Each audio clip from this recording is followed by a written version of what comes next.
সেটাও খুব সমস্যা। তো আমি আপনাদেরকে প্রথমত অনুরোধ করি, আপনারা জানাজাতে এসেছেন, আমাদের সকলের শ্রদ্ধা দীর্ঘদিনের এলাকার দিনী প্রবীণ খাদেম, আল্লাহ তাকে জান্নাত নসিব করুন সবাই বলে। তো আমরা তার খেদমত, তার সেবা, শুকরিয়া আদায় করতে আজকে তার জানাজাতে উপস্থিত।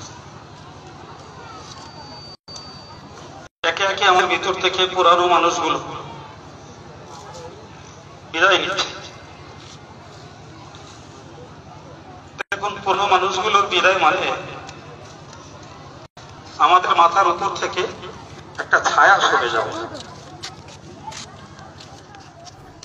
আবার একটা বানাতে হবে। এবং হুজুরের ওসিয়াত, আমার আব্বা জানাজা পড়াবে, তারও বয়স চলছে 82 বছর। ওই একের পর এক খবর শুনছে, তিনিও ভাবছেন যে আমারও কপাল এখন। তো এই বছর হুজুরে জানাজাও গিয়েছিলেন, আজও তার আশা নিয়েছে। তার আগে ভাইদের পক্ষ থেকে হুজুরের ওসিয়ত অনুযায়ী তাকে জানাজা পড়ার জন্য দাবি করা হয়েছে। কর্মপথের দিশা রয়েছে একজন যোগ্য আদর্শবান খোদাভীরু আলেমের কাছে। তো ইলাকার সাধারণ মানুষ কখনো আল্লাহর কাছে পৌঁছানোর সঠিক রাস্তা দেখাতে পারে না, অথচ একজন আদর্শবান আলেমের অনুসরণ করে হাজার লাখ আম জনতা আল্লাহর কাছে পৌঁছানোর শুদ্ধ আলোর পথ পেয়ে যায়। এই জন্যই নবী যতটুকু দিয়েছেন ততটুকুতেই খুশি হয়েছে। একথা তার আচরণেও আমরা দেখেছি, তেমন বক্তৃতাতেও শুনেছি। আপনারা কেউ শোনেননি?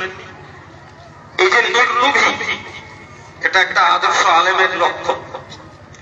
তার আমরা শেষ বয়সের দিকে দেখেছি হাতে লাঠি, মাথায় সবুজ পাগড়ি, যেটি ফেরেশতাদের নিদর্শন। হাতের লাঠি এবং মাথায় পাগড়ি। সর্বোপরি মানুষটাকে আমরা দেখেছি তিনি একজন নির্ভীক সুবক্তা, যথেষ্ট হকের পথের অধিকারী। তার জীবনের একটা বিরাট সার, এলাকাতে প্রচুর পরিমাণ মসজিদ তিনি নিজে খেটে সে এলাকার মানুষদের সঙ্গে থেকে তৈরি করিয়েছেন। ঠিক কিনা বলেন?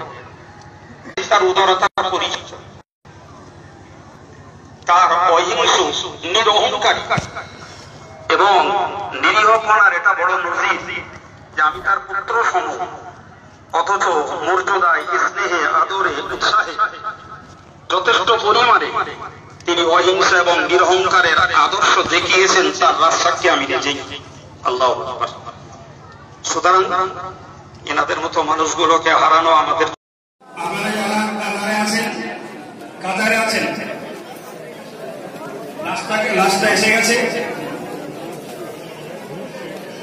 আজকে যিনি জানাজা পড়বেন হুজুরের ওসিয়ত মতো আমার পরম শ্রদ্ধা আব্বাজান, আমার বন্ধু মানুষ, তিনি 2-1 মিনিট কথা বলবেন, তারপরেই জানাজার কাজ শুরু হবে।